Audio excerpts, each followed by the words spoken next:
반도체, IT의 빈자리가 있습니다. 또 이 자리를 메우는 종목도 있습니다. 종목에 포커스 맞춰서 점상 시크릿 미리 보기 특징주 체크해 보겠습니다. 글로벌 파트너스 이성웅 이사 만나보시죠. 오늘은 종목별로 좀 차별화가 심합니다. 차별화가 심하기도 하고 각 종목들 같은 경우도 좀 편차가 있어요. 그래서 개별 종목들의 흐름이 중요하겠습니다. 첫 번째로는 한샘입니다. 한샘 같은 경우가 지금 전방 시장 환경은 좋지 않습니다. 아파트의 리모델링이라든지 신축 같은 경우가 지금 제자리 걸음인 단계 안에서 주가는 5월 16일에 한 단계 상승을 했었고요.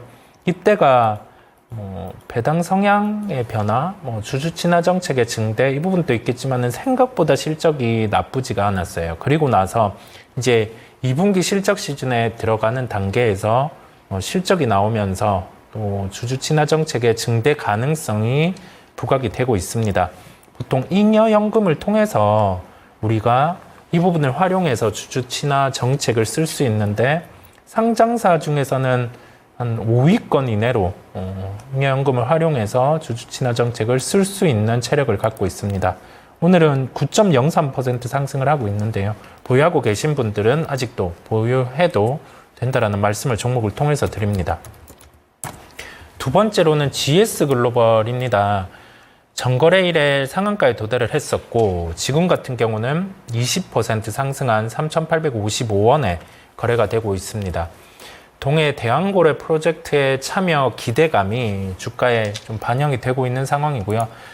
우리가 지분을 가진 회사가 GS라는 회사가 있어요. 근데 직접적으로 지금 흘러가는 건 GS글로벌입니다.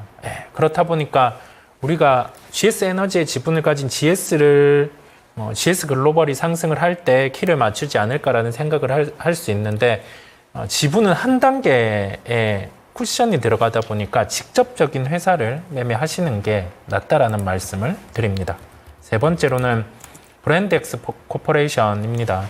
의류주들 중에서는 새로운 시장에 진출이죠.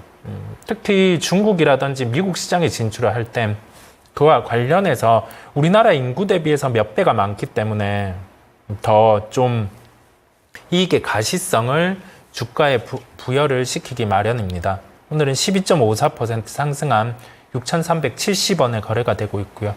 중국 진출이 이제 공식화된다라고 하면 브랜드엑스 코퍼레이션은 영업이익 기준 한 100억 정도가 더 나올 수가 있어요. 그렇다 보니 지금부터는 좀 관심을 가지고 이 종목을 봐야 된다는 말씀을 드립니다.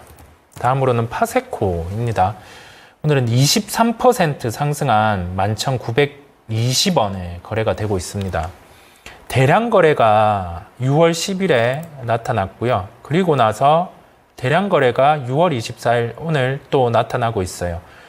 이 거래량 같은 경우 보다 대비해서 더 거래량이 나타나고 있거든요. 보통이라면 오늘 같은 경우는 좀 상한가 부근까지는 충분히 갈 수 있습니다. 그래서 보유하고 계신 분들 의미 있는 첫 시세, 전고점 돌파 이 상황에서는 한 번 더 시세가 크게 날 수 있음을 기억을 하시면 될 것 같아요. 이제 날씨가 더워지는 상황에서 계절적으로 종목들이 반응하는 경우가 있는데요. 기온 증가로 창문형 에어컨 매출 증대가 가능한 상황입니다. 다음으로는 JLK입니다. 뇌졸중 관련해서 뇌졸중 증가, 이 폭염 이런 부분까지 더해져서 상한가에 도달하는 모습이에요. 의료 AI 쪽 모처럼 반등이 나옴을 확인을 할 수 있고요. 마지막으로 세진중공업입니다. 오늘은 6.51% 상승한 8,840원에 거래가 되고 있는데 수소, 그 다음에 에너지 관련해 수주 가능성이 있음에 따라서 우리가 세진중공업 같은 경우도 좀 참고해서 종목 중에서 함께 살펴보시면 된다는 말씀을 드립니다. 네. 이렇게 해서 특징적인 종목군들 봤고요. 본편에서 좀 더 자세한 시장 상황에 대한 파악과 또 접근할 만한 종목 알려드립니다. 점상 시크릿 본편 유튜브 토마토 증권통 채널 들어가시면은 대왕고래 프로젝트 관련해서도 움직이는 종목군들이 있고요. 조선주들 탄탄하게 이런 변동성장에서도 움직임 잘 가져가고 있습니다. 이 내용 구체적으로 잘 알아볼 예정이니까 많이 참여해 주시기 바라겠습니다. 다양한 투자 판단에 대한 도움 말씀드렸습니다. 종목의 상승 하락을 보장하지는 않습니다. 함께해 주신 여러분 고맙습니다.